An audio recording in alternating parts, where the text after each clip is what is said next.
interests in blacklisting our workers is Sir Robert McAlpine's, and they have won a massive contract for the Dundee project.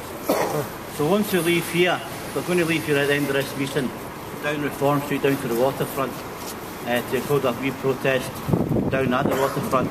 We've got a number of speakers this morning, and I'll just go through the list. We have Jim McGovern MP, who's on the Scottish Affairs Select Committee, who's doing an investigation into the blacklisting, as I'm sure you'll all know. We've got Neil Findlay MSP, who's leading the charge in anti-blacklisting in the Scottish Parliament. We've got an ex-MP for Dundee, John McCallion, who we'll come up to speak to very soon as well. And Rob Sherry, who's a regional organiser for Unite the Union. We also have Mike Arnott from the Dundee Trades Council. And finally, Jake McLeod, who's a Unite activist and blacklisted electrician. So without further ado, don't want to keep you too long on this cold morning, so I'll ask Jim McGovern to come up and address you.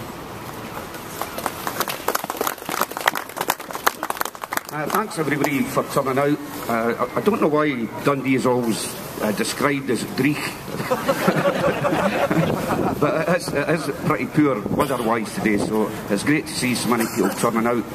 As has been mentioned, I'm a member of the Scottish Affairs Select Committee, and for just about a year now we've been conducting an inquiry into blacklisting, but I have been advised by legal advisers to make clear that I'm not here today representing the Scottish Affairs Select Committee. I'm here in a personal capacity. But all the evidence we've taken about blacklisting is in the public domain, so anything I mention here is not going to prejudice anybody's case against employers or organisations. First of all, I'd like to thank Francie Graham and Stuart Merchant for being the main drivers behind today's demo. I would also